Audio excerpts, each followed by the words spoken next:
नमस्कार दोस्तों, स्वागत है आप सभी का एक और नई कहानी में जिसका शीर्षक है आलस्य।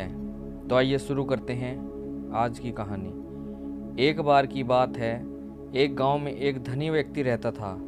उसके पास पैसे की कोई कमी नहीं थी, लेकिन वह बहुत ज़्यादा आलसी था। अपने सारे काम नौकरों से ही कराता था और खुद सारे दिन सोता रहता था, अय्याशी करता था। वह धीरे धीरे बिल्कुल निकम्मा हो गया। उसे ऐसा लगता था जैसे वह सब का स्वामी है, क्योंकि उसके पास बहुत ज़्यादा धन है। मैं तो कुछ भी खरीद सकता हूँ, यही सोचकर वह दिन रात सोता रहता था। लेकिन कहा जाता है कि बुरी सोच का बुरा नतीजा होता है। बस यही उस व्यक्ति के साथ हुआ। कुछ सालों में उसे ऐसा महसूस हुआ जैसे उसका शरीर पहले से शिथिल होता जा रहा है।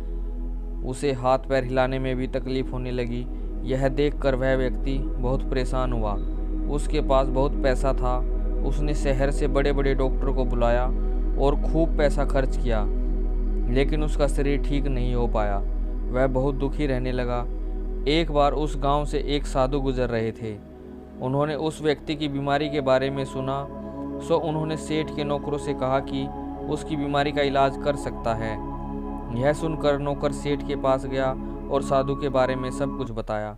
अब सेठ ने तुरंत साधु को अपने यहाँ बुलवाया, लेकिन साधु ने कहा कि वह सेठ के पास नहीं जाएंगे। अगर सेठ को ठीक होना है तो वह स्वयं यहाँ चल कर आएगा।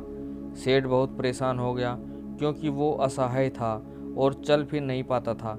लेकिन जब साधु आने को तैयार नहीं हुआ तो हिम्मत करके बड़ी मुश्किल से साधु से मिलने के लिए पहुँचा, लेकिन साधु वहाँ नहीं था।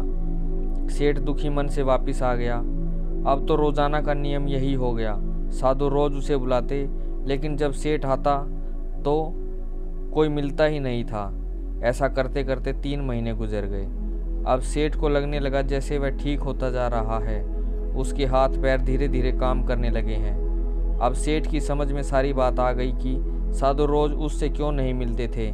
लगातार 3 महीने चलने से उसका शरीर काफ़ी ठीक हो गया था।